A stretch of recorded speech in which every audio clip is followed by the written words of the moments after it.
Eno ye programu y'ebyobulambuzi Uganda Ekula. Nkwaniriza nnyo mulambuzi munnange nga bulijjo ku programu ya Feno Uganda Ekula y'ebyobulambuzi era nga bulijjo olwaleero tuli ku kasozi akamu akakola Kampala.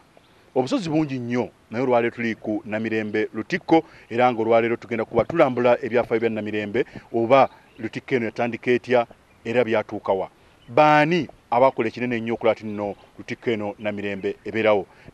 Naye yonna nga tunaba kutuukayo kati kutegatte kuba naffe abazzu abasangibwa Entebbe nabo batubuulire biki bye balinayo gwe agenda okulambulayo kiki kyosaanye okumanya nga tonatuukayo.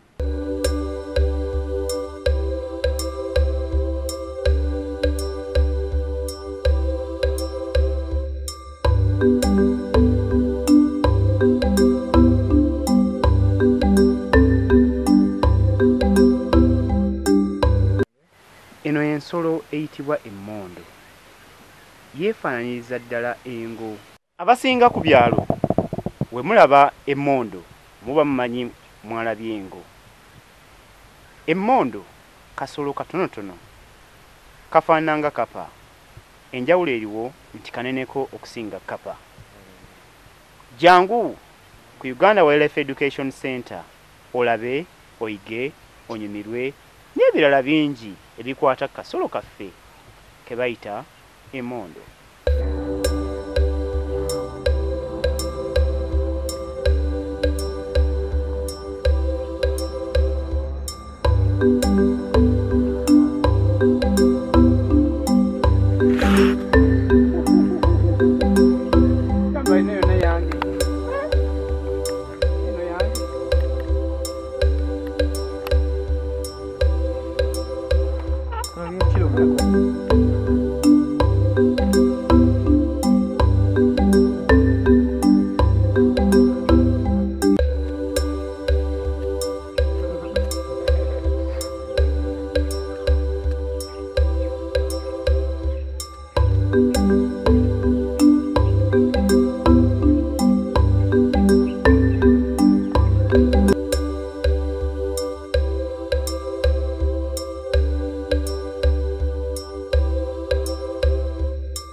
Abo be babadde bannaffe abazzu abasangibwa Entebbe n'ebirungi enjolo ebiriyo byasaanye kusubwa kebe byantambula ojja kubanga otambula nga bakulambuza nga buli kimu gyekiri n'ebirala byonna nga bw'obadde obiraba.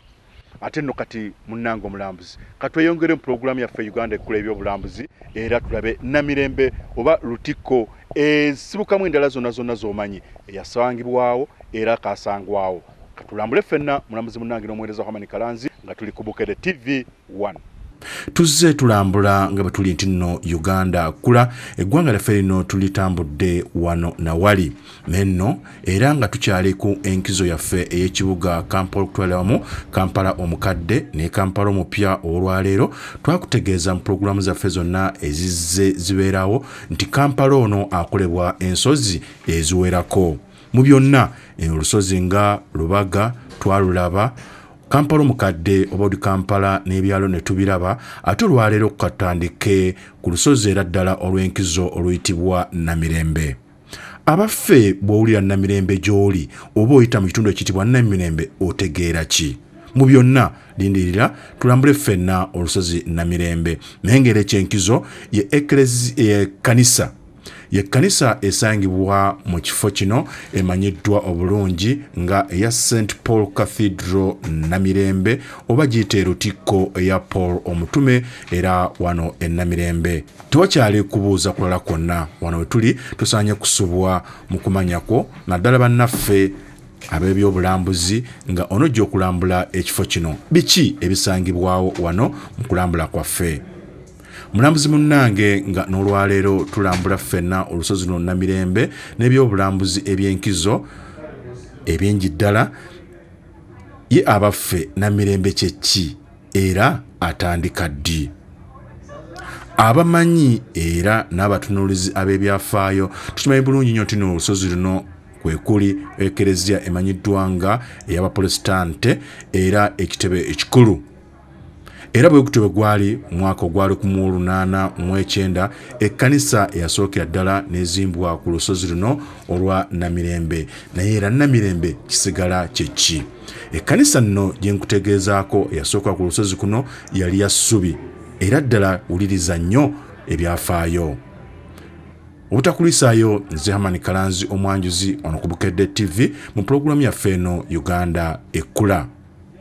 Mu byonna nno wano e Namirembe ku kkanisa tugenda okulambula ffenna nga tuli ne Reverend Kakooza ow'omu kifo kino ekimanyiddwa nga St. Paul Cathedral Namirembe ng'atunnyonnyola akawunvu n'akagga ku byafaayo ebya wano gwe munnange ali ekyannamukaaka gy'omanyi nga Lutikko eya Paul Omutukuvu e Namirembe. Bwe bazimbawo ekifo ekyasookawo bwe baasaba bagenda okulaba nga tekirabika bulungi olw'embeera y'obudde enkuba bwe yatonnyanga ng'amazzi gajja ne ganjala ne gabatawaanya. Kaakati nno mu 1891 ennaku z'omwezi zaali 8 omwezi ogwa Julaayi, olukiiko ne lutuula olw'ekkanisa ne lusaba bave mu kiwonvu wansi bajje ku lusozi ng'eri embeera si nnungi nnyo olw'amazzi n'ebirala. Kaakati 1891 ne basaba ne bajja ne bakkirizibwa ne bajja ku lusozi waggulu eno. Ekkanisa eyasookawo wano ne bagizimba mu 1892. Yazimbibwa yali ya ssubi yonna ng'efaananako mpozi ng'amasiro g'e Kasubi agajja bwe gaali gafaanana, y'enzimba eyaliwo. Kaakati ekkanisa eyo n'ebeera wano mu 1992 n'emala emyaka 2 gyokka. 1894 Kibuyaga yajja n'agitikkulawo yonna. Kibuyaga yagikuba n'egwa 1894. Kaakati ne bategeka ne bazimba ekkanisa ate eyaddako ey'okubiri ku lusozi luno, naye nga ku lusozi luno ekkanisa yasookako yazimbibwako 1892. 1894 ng'eri emaze okugwa ne bazimba ekkanisa eyaddako nga yo ya mpagi ey'obudongo, ya budongo. Kaakati ng'ate waggulu bagiseesezza ssubi. Eyo nno yawangaalawangaalako kubanga yamala ebbanga si ddene nnyo, naye mu 1895 enkuyege zaagirya. Enkuyege zaagirya. Kaakati yagwa mu 1895.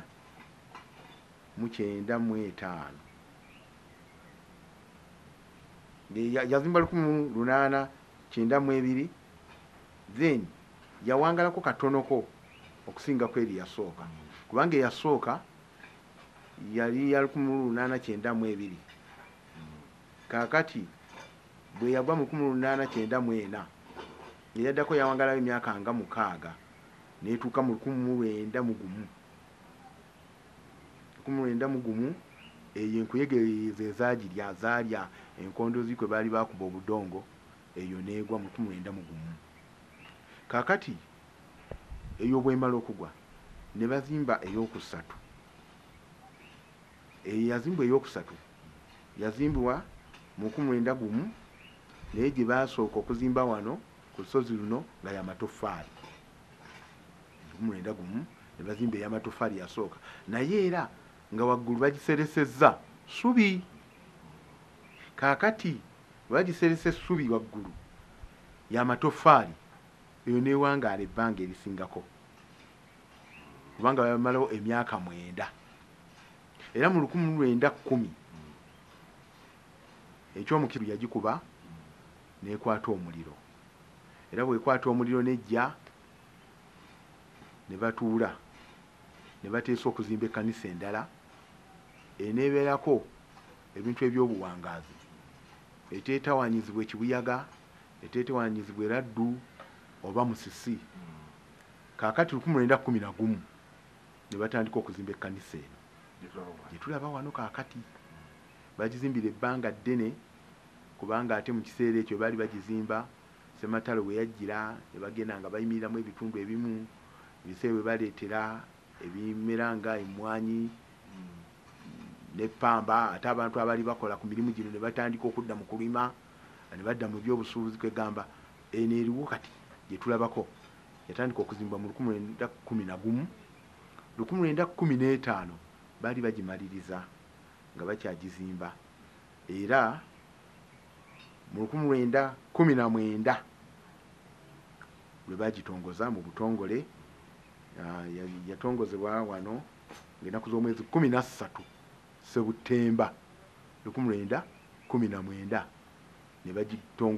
ne bagitongoza mu butongole nga Lutikko naye ng'okuzimba kwonna kwatandika 1911 nejjira ddala tuuka mu bbanga eryo era omwaka guno mu Novemba ng'ennaku z'omwezi 15 tujja kuba twebaza Katonda olw'emyaka 10 kasooka ng'ekkanisa eno ezimbibwa naye nga kwo okugigula mu butongole n'okujawula yayawulibwa mu 1919 ennaku z'omwezi 13 Sebutemba.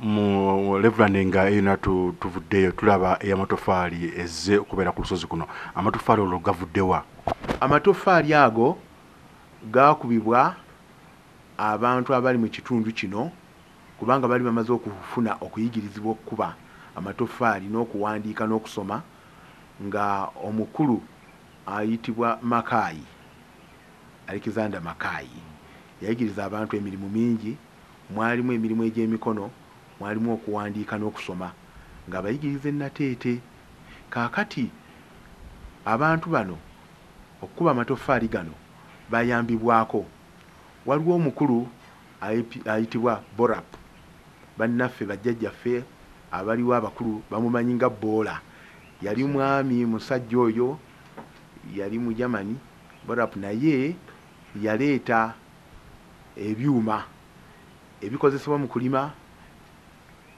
ebintu ebyenjawulo n'ebikozesebwa ate mu makolero kaakati nno kubanga omulimu guno gwalimu bannaffe Abangereza baatumya ekyuma nga bayita mukulu oyo ekisobola okukola amatofaali kaakati bwe bakireeta ekyuma ekyo ne bakiwa bannaffe mu kiseera ekyo abaali bateekateeka okuzimba ekkanisa eri eya matofaali era amatofaali gano ge mulaba wano abantu ba Buganda be bagakuba nga bali ku mulimu gwa Kabaka gwe twandise ng'ogwa bulungi bwansi naye nga bakozesa ekyuma ekyo era bagakubira mu kifo kati bwe bayita Ennyanama ludda omuggo ogwo gwe bayita Lufuka we wali ebbumba lye bajjamu okulaba nga amatofaali gano gakubibwa ebbumba eryo livaawo Ennyanama omuggo ogwo guli gwe bayita Lufuka gugenda ddala ne guyita ne Namasuba poze ebbumba lyerimu ekitundu ekyo kikwata nekigana ekajjansi naye awali Ennyanama kaakati we bayita Ennyanama wansi awo we basuubira okubanga we bajja ebbumba lye bakozesa amatofaali gano nga bakozesa ekyuma ekyo omukulu Borapu bannaffe bajjajjaffe abamanyi gwe bayita Boola bamuyimbamu n'oluyimba nti ekyuma kya Boola n'ebirala ekyo kye baali bayimba kyali kyuma kya pamba naye ate kino kitwogerako kye yabawa bano kyali kikola matofaali. Okyalaba pulogulaamu y'ebyobulambuzi Uganda Ekkula.